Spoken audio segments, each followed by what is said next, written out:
Foie gras, votre guide complet pour protéger votre santé avant qu'il soit trop tard. Saviez-vous que la stéatose hépatique peut être une véritable bombe à retardement pour votre corps? Découvrez tout ce que vous devez savoir pour protéger cet organe vital et prévenir de graves complications. La stéatose hépatique, également appelée stéatose hépatique, est une affection caractérisée par une accumulation de graisse, principalement de triglycérides, dans les cellules hépatiques. Cette accumulation ne se limite pas à la surface. Les graisses envahissent les cellules hépatiques dans tout l'organe. La stéatose hépatique est définie comme une affection où plus de 5% du poids du foie est constitué de graisse. Il existe deux principaux types de stéatose hépatique.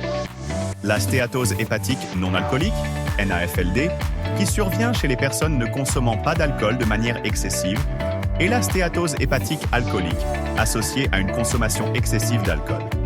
Dans cet article, nous nous concentrerons sur la NAFLD, car c'est la forme la plus courante et la plus répandue dans la population générale. Il est essentiel de comprendre que, bien qu'initialement asymptomatique, la stéatose hépatique peut évoluer vers des stades plus graves si elle n'est pas prise en charge rapidement. La stéatose hépatique non alcoolique se développe lorsque l'organisme accumule anormalement des graisses et que le foie se met à fonctionner comme un réservoir. Cet organe se retrouve alors obstrué par les graisses entre les cellules, ce qui peut être dû à plusieurs facteurs interdépendants. La résistance à l'insuline est un facteur clé de ce processus, car elle empêche l'organisme d'utiliser correctement le glucose, favorisant ainsi le stockage des graisses dans le foie. La résistance à l'insuline est une maladie dans laquelle les cellules de l'organisme ne répondent plus correctement à l'insuline, une hormone essentielle produite par le pancréas pour réguler la glycémie. L'insuline agit comme une clé qui déverrouille les portes des cellules, permettant au glucose d'entrer et d'être converti en énergie. En cas de résistance à l'insuline, cette clé dysfonctionne, entraînant une augmentation de la glycémie. Pour compenser cette résistance, l'organisme doit produire davantage d'insuline pour obtenir le même effet. À terme, cette surproduction peut entraîner un épuisement pancréatique et une diminution de la production d'insuline. Ce déséquilibre contribue à l'accumulation de sucre dans le sang, prédisposant à des maladies comme le diabète sucré et le prédiabète. De plus, la résistance à l'insuline est étroitement liée au surpoids et à l'obésité, en particulier l'obésité abdominale. D'autres facteurs contribuent à la stéatose hépatique, notamment une alimentation riche en sucre simple, comme le fructose présent dans les boissons sucrées et les jus transformés, les farines raffinées et les acides gras trans. Un mode de vie sédentaire, une dyslipidémie, taux élevé de triglycérides, faible taux de cholestérol HDL et élevé de cholestérol LDL, le diabète de type 2 et des altérations du microbiote intestinal et de la perméabilité intestinale jouent également un rôle important dans le développement de cette maladie. Il est essentiel de comprendre les dangers de la stéatose hépatique avant qu'il ne soit trop tard. Bien qu'elle puisse ne pas présenter de symptômes ou de signes évidents au début, cette affection n'est pas bénigne et peut évoluer vers des stades plus graves, en l'absence de mesures préventives et thérapeutiques. Voici une description de l'évolution de la maladie, des premiers stades aux complications les plus graves. Stéatose hépatique simple ou stéatose sans inflammation. À ce stade précoce, la graisse s'accumule dans le foie, mais il n'y a pas encore d'inflammation ni de lésions cellulaires significatives. Ce stade est réversible et constitue un signe avant-coureur indiquant la nécessité d'adopter des changements de mode de vie pour prévenir la progression de la maladie. Stéatohépatite non alcoolique, NASH. À ce stade, outre l'accumulation de graisse, une inflammation et des lésions cellulaires se produisent dans le foie. C'est à ce stade que la cicatrisation commence, pouvant entraîner une fibrose hépatique. Fibrose hépatique. La fibrose hépatique se caractérise par la formation de tissus cicatriciels dans le foie. Bien que ce processus puisse être stoppé dans certains cas, il est difficile de l'inverser complètement. La fibrose entrave le fonctionnement normal du foie et peut affecter sa capacité à détoxifier l'organisme et à produire des substances essentielles. Cirrhose du foie. La cirrhose du foie est une forme avancée et irréversible de lésion hépatique. À ce stade, le foie perd sa capacité à fonctionner correctement comme organe de détoxification et de production de protéines. La cirrhose peut entraîner de graves complications, tels qu'une ascite, accumulation de liquide dans l'abdomen, une encéphalopathie hépatique, altération des fonctions cérébrales due à l'accumulation de toxines, et des varices œsophagiennes, veines dilatées dans l'œsophage pouvant saigner. Carcinome hépatocellulaire, cancer du foie. Dans certains cas, la stéatose hépatique non alcoolique peut évoluer vers un carcinome hépatocellulaire, un type de cancer du foie. Ce cancer peut survenir même en l'absence de cirrhose, dans certains cas de lésions hépatiques, causées par une stéatose hépatique non alcoolique. Outre les lésions hépatiques directes, la stéatose hépatique est étroitement liée à un risque accru de maladies cardiovasculaires. De nombreuses personnes atteintes de stéatose hépatique ne décèdent pas des lésions hépatiques elles-mêmes, mais de complications cardiovasculaires telles que l'hypertension artérielle, l'insuffisance cardiaque ou l'accident vasculaire cérébral.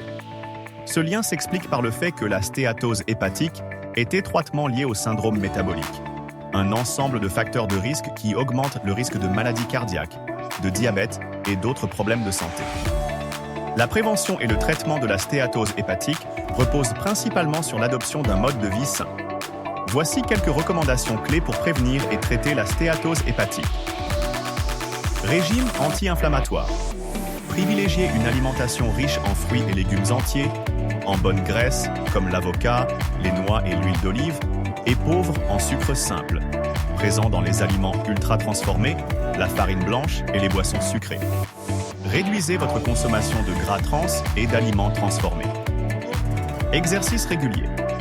Pratiquez au moins 150 minutes d'exercice modéré par semaine, en combinant exercice aérobique et musculation au moins 2 fois par semaine.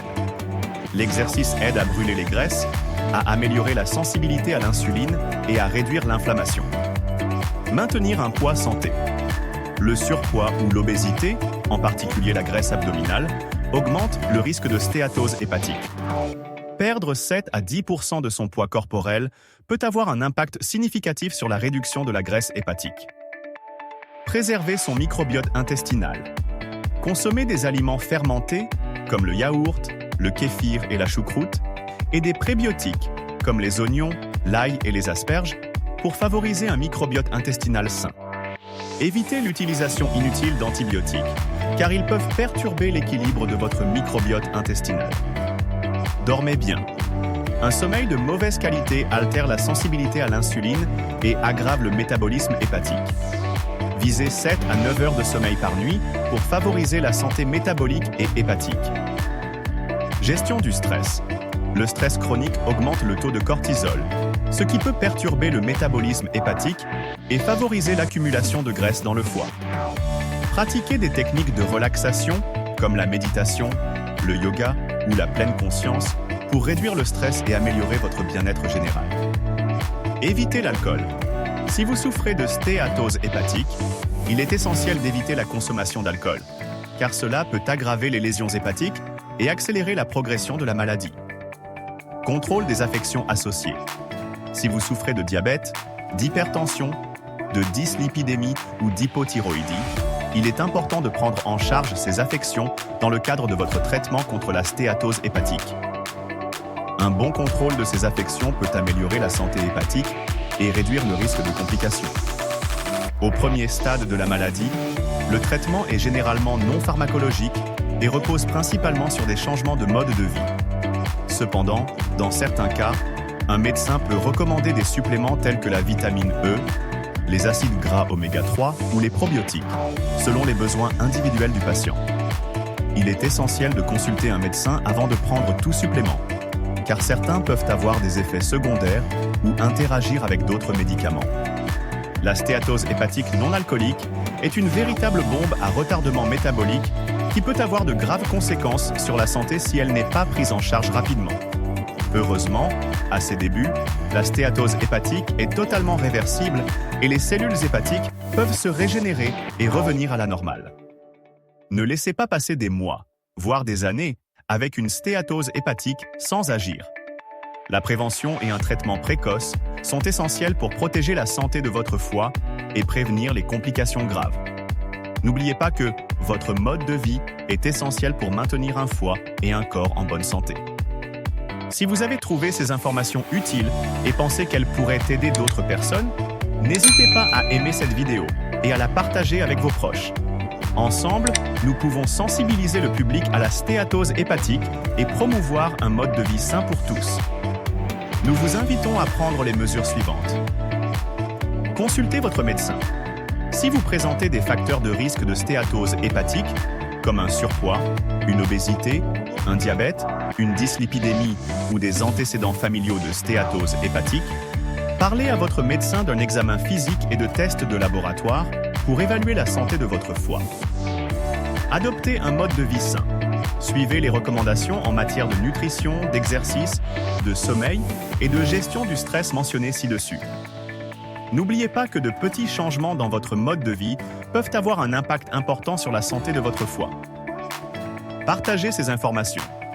Partagez cette vidéo et cet article avec vos amis et votre famille, afin qu'ils soient informés sur la stéatose hépatique et sur la manière de la prévenir. Abonnez-vous à notre chaîne. Abonnez-vous à notre chaîne pour recevoir plus d'informations sur la santé et le bien-être. N'attendez plus. Prenez en main la santé de votre foie et vivez une vie plus saine et plus heureuse.